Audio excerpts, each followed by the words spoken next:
अल्हम्दुलिल्लाहि वहदा वस्सलातु वस्सलाम अला मन ला नबी बअदा अम्मा बाद। सामीन कराम, हज जो इस्लाम का एक रुकन है, उसका माना है कस्द व इरादा करना।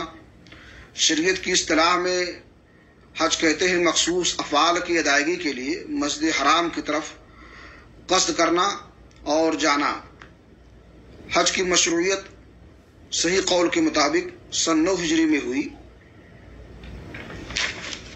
और ये साहिब इस्तिताअत पर जिंदगी में एक बार फर्ज है और ज़रूरी है।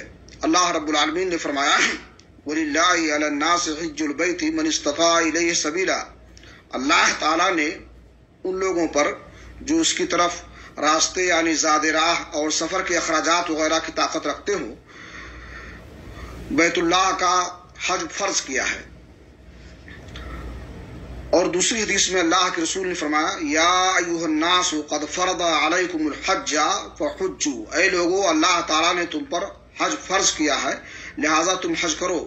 एक आदमी यानी अक़रा बिन हाबिस ने अर्ज किया कि अल्लाह के रसूल, हर साल आप सल्लल्लाहु अलैहि वसल्लम खामोश रहे, हत्ता कि उसने तीसरी मरतबा यही सवाल दोहराया तो आपने फरमाया अगर मैं हाँ कह देता तो हर साल हज वाजिब होता और तुम उसकी ताकत ना रखते।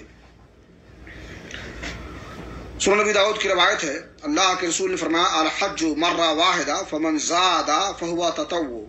हज एक मरतबा फर्ज है और जिसने ज्यादा किया तो वो नफली हज होगा।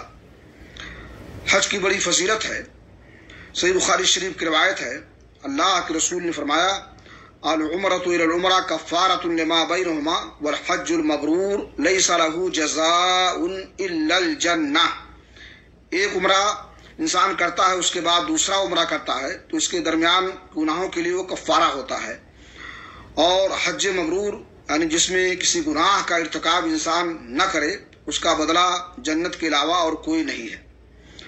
और अल्लाह के रसूल ने फरमाया मन हज्जा वलम यरफुस वलम यफसुक रजा मिन ज़ुनूबिही कयौमा वलदतहु उम्मुह।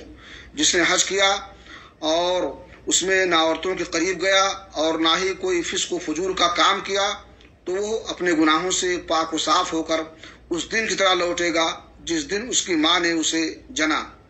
आज के दर्स में इन्हीं बातों पर इक्तफा करते हुए अल्लाह रब्बुल आलमीन से दुआ करते हैं कि अल्लाह ताला हमें हज की तौफीक बख्शे।